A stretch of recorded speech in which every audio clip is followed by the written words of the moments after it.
Welcome to metro ఉదయం news. నకిలీ మద్యం కేసులో మూలాలకు పోతే షాకింగ్ వార్తలు బయటకు వస్తున్నాయి. దీనిపై మరింత విచారణ కోసం సిట్ వేస్తున్నాం. అశోక్ కుమార్, రాహుల్ దేవ్ శర్మ, చక్రవర్తి, మల్లికా గార్గ్ ఎక్సైజ్ శాఖలో మరొకరితో సిట్ వేస్తున్నాం. దీని వెనుక ఉన్న ఆఫ్రికా లింకులు కూడా బయటకు వస్తాయి. మళ్ళీ ఇలాంటి నేరాలు చేయాలంటే వెన్నులో వణుకు పుట్టేలా చేస్తాం. షాకింగ్ వార్తలు కూడా వస్తున్నాయి. ఆ షాకింగ్ వార్తలు ఇప్పుడే నేను చెప్పను మీకు. ఇవన్నీ వాస్తవాలు బయట రావాలి. దీన్ని అంత ఈజీగా వదిలిపెట్టను.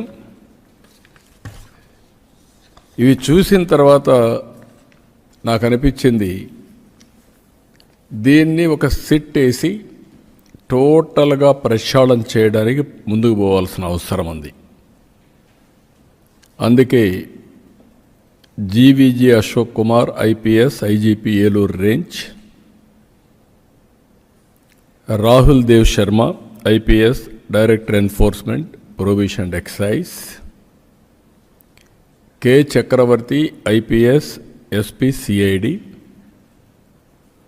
మల్లికా గార్గ్ ఐపీఎస్ ఇప్పుడు టెక్నికల్ మెంబర్గా ఉంది, అదే మరి ఆర్టీజీఎస్ కూడా పనిచేస్తుంది ఆవిడ్ని.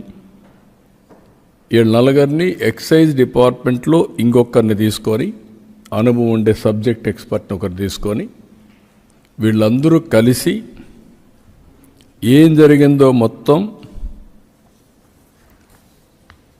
ప్రక్షాళన చేసే దిశగా, తిరిగి ఎలాంటి నేరాలు చేయాలంటే వణుకు పుట్టేట్టుగా చేస్తాం.